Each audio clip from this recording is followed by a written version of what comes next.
commencement était la parole, et la parole était avec Dieu, et la parole était Dieu. Elle était au commencement avec Dieu, toutes choses ont été faites par elle. Et rien de ce qui a été fait n'a été fait sans elle. En elle était la vie, et la vie était la lumière des hommes. La lumière, lui, dans les ténèbres, et les ténèbres ne l'ont point reçue.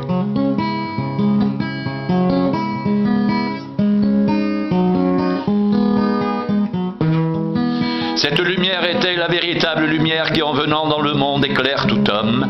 Elle était dans le monde, et le monde a été fait par elle, et le monde ne l'a point connue. Elle est venue chez les siens, et les siens ne l'ont point reçue. Mais à tous ceux qui l'ont reçu, à ceux qui croient en son nom, elle a donné le pouvoir de devenir enfants de Dieu, lesquels sont nés, non du sang, ni de la volonté de la chair, ni de la volonté de l'homme, mais de Dieu. Et la parole a été faite chair. Et elle a habité parmi nous pleine de grâce et de vérité.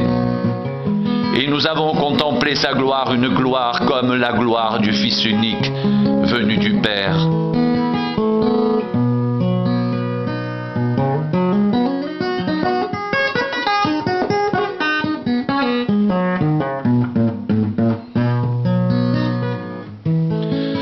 Après avoir autrefois à plusieurs reprises et de diverses manières parlé à nos pères par les prophètes, Dieu, dans ces derniers temps, nous a parlé par le Fils qu'il a établi héritier de toutes choses, par lequel il a aussi créé le monde, et qui étant le reflet de sa gloire et l'empreinte de sa personne, et soutenant toutes choses par sa parole puissante, a fait la purification des péchés, et s'est assis à la droite de la majesté divine dans les lieux très hauts, devenu d'autant supérieur aux anges qu'il a hérité d'un nom plus excellent que le leur, car auquel des anges Dieu a-t-il jamais dit, tu es mon fils, je t'ai engendré aujourd'hui, et encore je serai pour lui un père et il sera pour moi un fils.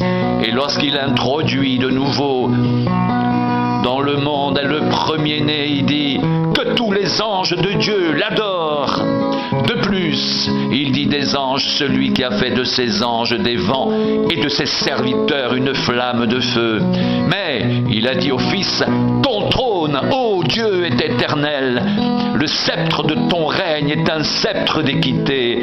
Tu as aimé la justice et tu as haï l'iniquité. C'est pourquoi, ô Dieu, ton Dieu, t'a oint d'une huile de joie au-dessus de tes égaux, et encore, toi, Seigneur, tu as au commencement fondé la terre, et les cieux sont l'ouvrage de tes mains. Ils périront, mais tu subsistes. Ils vieilliront tous comme un vêtement. Tu les rouleras comme un manteau, ils seront changés. Mais toi, tu restes le même, et tes années ne finiront point. Et auquel des anges a-t-il jamais dit, assieds-toi à ma droite, jusqu'à ce que je fasse de tes ennemis ton marchepied?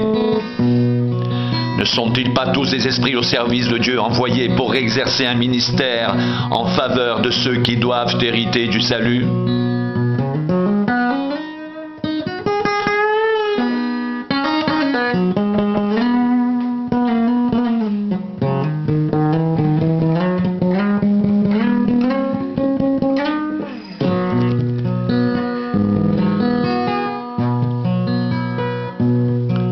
Ce qui était dès le commencement, ce que nous avons entendu, ce que nous avons vu de nos yeux, ce que nous avons contemplé et que nos mains ont touché concernant la parole de vie, car la parole a été manifestée. Et nous l'avons vu et nous lui rendons témoignage, et nous vous annonçons la vie éternelle qui était auprès du Père et qui nous a été manifestée. Ce que nous avons vu et entendu, nous vous l'annonçons à vous aussi, afin que vous soyez, vous aussi, en communion avec nous. Or, notre communion est avec le Père et avec son Fils Jésus-Christ. Et nous écrivons ces choses, afin que notre joie soit parfaite.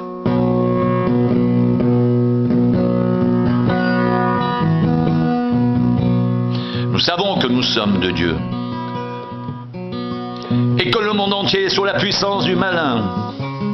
Nous savons aussi que le Fils de Dieu est venu et qu'il nous a donné l'intelligence pour connaître le véritable.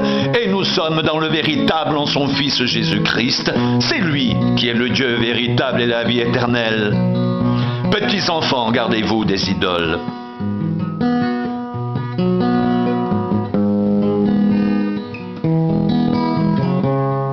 Et sans contredit, le mystère de la piété est grand. Dieu a été manifesté en chair, justifié par l'Esprit, vu des anges, prêché aux gentils, cru dans le monde, élevé dans la gloire.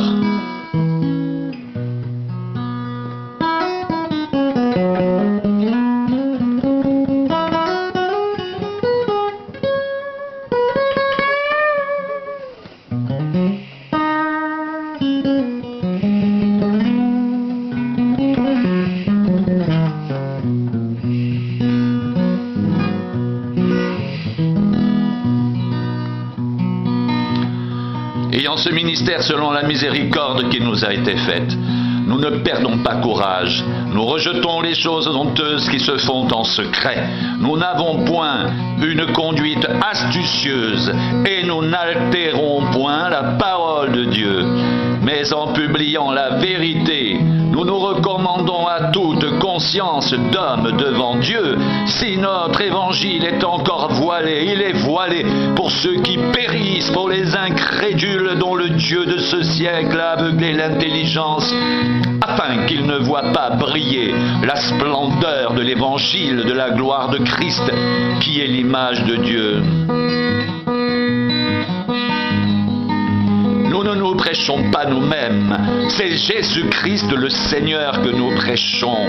Et nous nous disons vos serviteurs à cause de Jésus, car Dieu qui a dit la lumière brillera du sein des ténèbres, a fait briller la lumière dans nos cœurs pour faire resplendir la connaissance de la gloire de Dieu sur la face de Christ. Nous portons ce trésor dans des vases de terre afin que cette grande puissance soit attribuée à Dieu et non pas à nous. Nous sommes pressés de toute manière, mais non réduits à l'extrémité, dans la détresse, mais non dans le désespoir, persécutés, mais non abandonnés, abattus, mais non perdus, portant toujours avec nous dans notre corps la mort de Jésus, afin que la vie de Jésus soit aussi manifestée dans votre corps.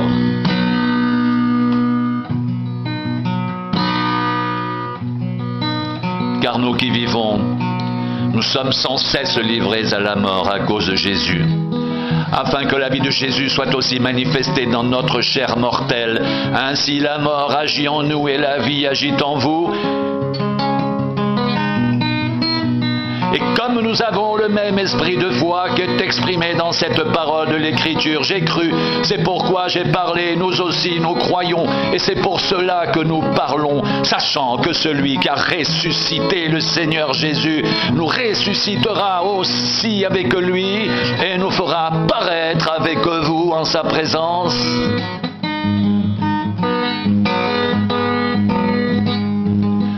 Car tout cela arrive à cause de vous, afin que la grâce en se multipliant fasse abonder à la gloire de Dieu les actions de grâce d'un plus grand nombre.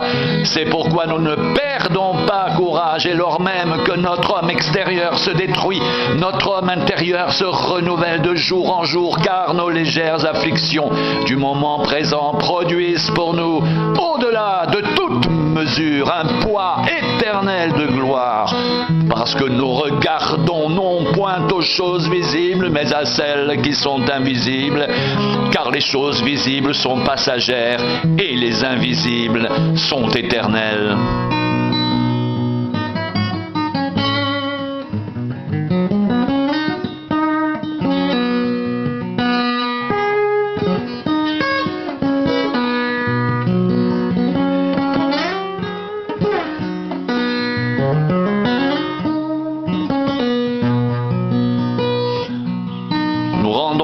À Dieu le Père de notre Seigneur Jésus-Christ.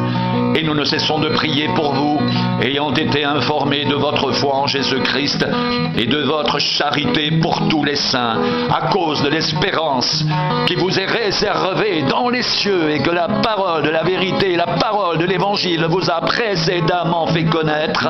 Il est au milieu de vous et dans le monde entier, et il porte des fruits, et il va grandissant, comme c'est aussi le cas parmi vous depuis le jour où vous avez entendu et connu la grâce de Dieu, conformément à la vérité, d'après les instructions que vous avez reçues d'Épaphras, notre bien-aimé compagnon de service, qui est pour vous un fidèle ministre de Christ et qui nous a appris de quelle charité l'Esprit vous anime. C'est pour cela que nous aussi, depuis le jour où nous en avons été informés, nous ne cessons de prier Dieu pour vous et de demander que vous soyez remplis de la connaissance de sa volonté en toute sagesse et intelligence pour marcher d'une manière digne du Seigneur et lui être entièrement agréable, portant des fruits en toutes sortes de bonnes œuvres et croissant par la connaissance de Dieu, fortifié à tous égards par sa puissance glorieuse, en sorte que vous soyez toujours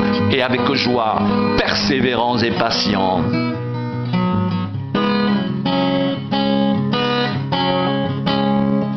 Rendez grâce au Père qui vous a rendu capable d'avoir part à l'héritage des saints dans la lumière, qui nous a délivrés de la puissance des ténèbres et nous a transportés dans le royaume du Fils de son amour, en qui nous avons la rédemption, la rémission des péchés. Il est l'image du Dieu invisible, le premier-né de toute la création, car en lui ont été créées toutes les choses qui sont dans les cieux et sur la terre, les visibles et les invisibles, trône, dignité, domination, autorité, tout a été créé par lui et pour lui.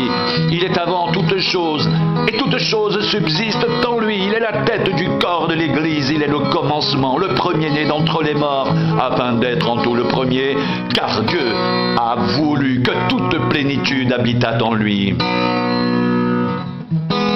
Il a voulu par lui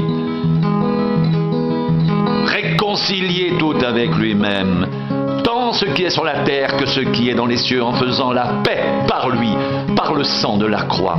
Et vous qui étiez autrefois étrangers et ennemis par vos pensées et par vos mauvaises œuvres, il vous a réconciliés par sa mort dans le corps de sa chair, pour vous faire paraître devant lui saint, irrépréhensible et sans reproche, si du moins vous demeurez fondés et inébranlables dans la foi, sans vous détourner de l'espérance de l'Évangile que vous avez entendu, qui a été prêché à toute créature sous le ciel, et dont moi, Paul, j'ai été fait ministre. Je me réjouis maintenant dans mes souffrances pour vous, et ce qui manque aux souffrances de Christ, je l'achève en ma chair, pour son corps qui est l'Église.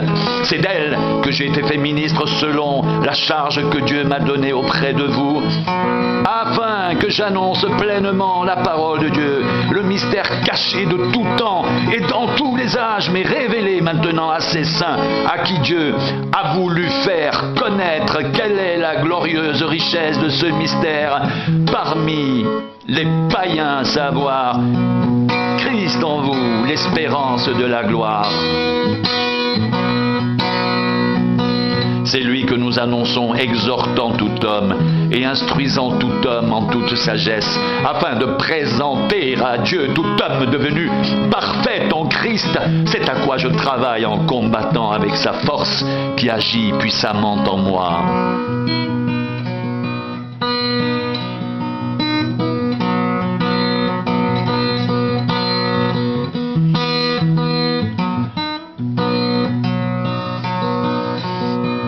De même que le serpent séduisit Ève par sa ruse, je crains que vos pensées ne se corrompent et ne se détournent de la simplicité à l'égard de Christ.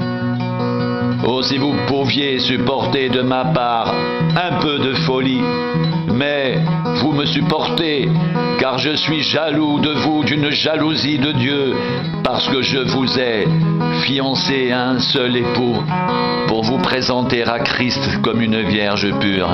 Toutefois, de même que le serpent séduisit Ève par sa ruse, je crains que vos pensées ne se corrompent et ne se détournent de la simplicité à l'égard de Christ, car si quelqu'un vient vous prêcher un autre évangile, Jésus que celui que nous avons prêché. Ou si vous recevez un autre esprit que celui que vous avez reçu, ou un autre évangile que celui que vous avez embrassé, vous le supportez fort bien. Or j'estime que j'ai été inférieur en rien à ces apôtres par excellence. Si je suis un ignorant sous le rapport du langage, je ne le suis point sous celui de la connaissance, et nous l'avons montré parmi vous à tous égards et en toutes choses. Ces hommes-là sont de faux apôtres, des ouvriers trompeurs déguisés en apôtres de Christ. Et cela n'est pas étonnant puisque Satan lui-même se déguise en ange de lumière. Il n'est donc pas étrange que ces ministres aussi se déguisent en ministres de justice. Leur fin sera selon leurs œuvres.